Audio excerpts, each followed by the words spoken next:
काय भयानक बोलतो तो. पंतप्रधानांना काय उद्देशायचं ते पण त्याला माहित नाही. तू तुझ्या इकडचे जे काँग्रेसच्या राजवटीत जे झालं ना, सत्ता चालत होती, ते यश तेव्हा मिळवलं असतं ना तर तुमच्या पक्षाची ही दशा झाली नसती. जसे खडसेला बीजेपीने हातून बाहेर काढलं म्हणून त्यांना शहाणपणा सुचलाय. खडसे चालेल रिटायरमेंट. त्या लोक यांची टीका फक्त मोदीना कसं कुठे अडचणीत आणता येईल हे प्रयत्न करतात, पण ते कधीच येणार नाही, कधीच येणार नाही.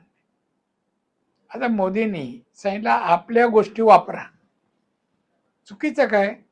मार्केटिंग वाढवायला आपल्या लोकांचं उत्पन्न. आता आपण ते काय ह्याला जाणार काय इटलीला आम्ही घ्यायला काय आणि काय त्यांचं मार्केट स्ट्रॉंग करायला. प्रत्येक देशाचा माणूस प्रयत्न करतो आपला एक्सपोर्ट वाढायला, पण तो जाहीर करून नाही. ती मार्केटिंगची हे कसं माल आपला जाईल बाहेर, एक्सपोर्ट कसं जास्त होईल